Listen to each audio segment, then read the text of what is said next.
So you've finally passed your FTMO account. You've done the challenge, you've done the verification, and now you have access to your live FTMO account where you can start withdrawing real profits into your bank. However, this is actually when the majority of traders mess up, because passing is one thing, but keeping your live FTMO account is a completely different game. The first instinct is to go big. You want to risk a lot to get a nice payout straight away, because obviously you've been grinding away these accounts for a while. You want to get rewarded as quickly as possible.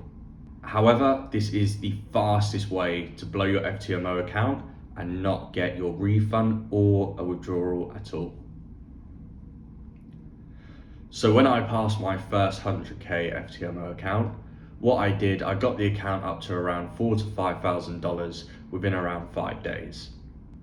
Because how FTMO works, you need to wait 14 days to secure your first payout. I still had around 8 to 9 days where I could still potentially earn a bit of profit. So what I did was I over leveraged, I over risked, I over traded. I then managed to completely blow that FTMO live account, and I didn't even get to a withdrawal or my refund. So the best thing about having your FTMO live account is that you don't need to prove anything to anyone. You have proved yourself with the challenge, with the verification. Having this live account now is to prove to yourself that you can start earning money and withdrawing profits. So as soon as you get your FTMO account, the most important thing is to just get that refund, because as soon as you get that refund, it is then risk-free trading from then on. My advice is to do some A+ setups, only a couple of trades. You don't need to do 14 trading days like you had to do set amount of trading days to pass your challenge and verification.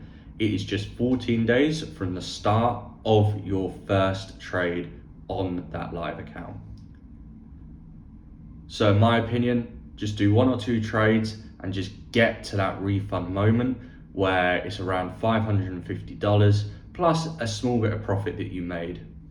Once you've withdrawn your refund and you've got a little bit of profit there as well, that's when you can really start looking at your FTMO account to make some decent money. However, as I mentioned, the main goal is to preserve the capital in that account because you worked hard to get that FTMO account. Realistically, you don't want to be anywhere near the 5% daily drawdown and the 10% max drawdown. That is why personally, I only risk around 0.5 to 1% per day. And the maximum amounts of trades I would take is 2 or 3 maximum.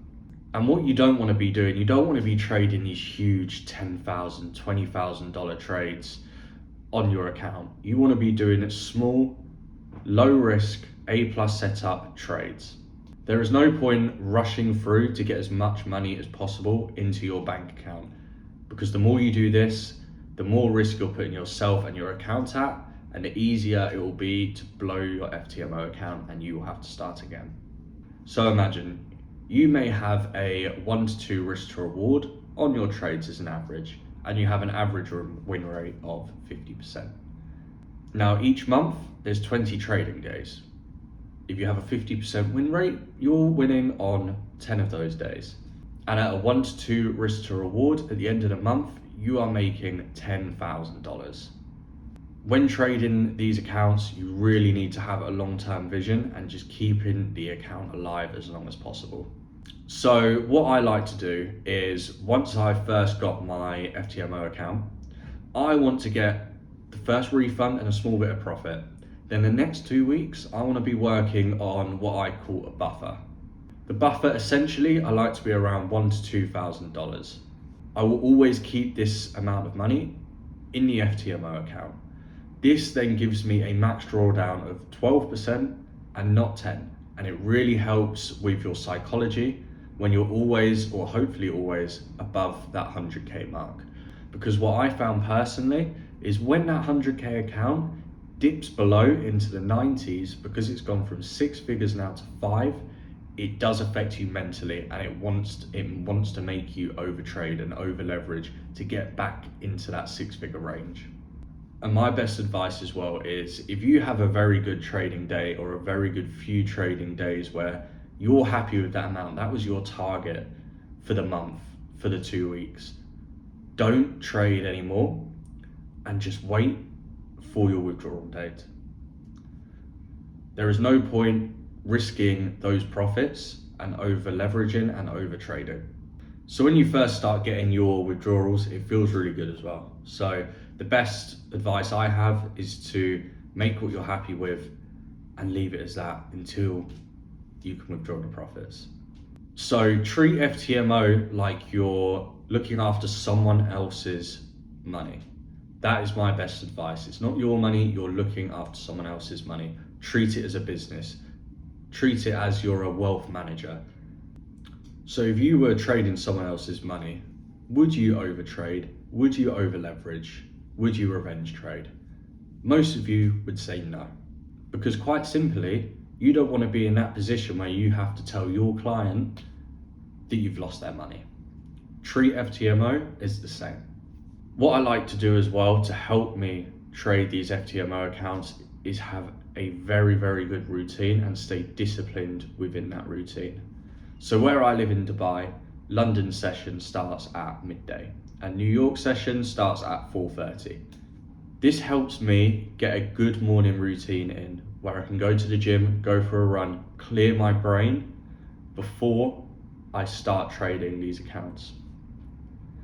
What you don't want to be doing is sat there in bed on your iPhone, half asleep still, and just putting in random trades, hoping that you'll just roll out of bed with a few $1,000s in profit. Another important thing I do is journal all my trades that I do. This is on my live account and also my FTMO account. This really, really helps with your mental state when trading these accounts.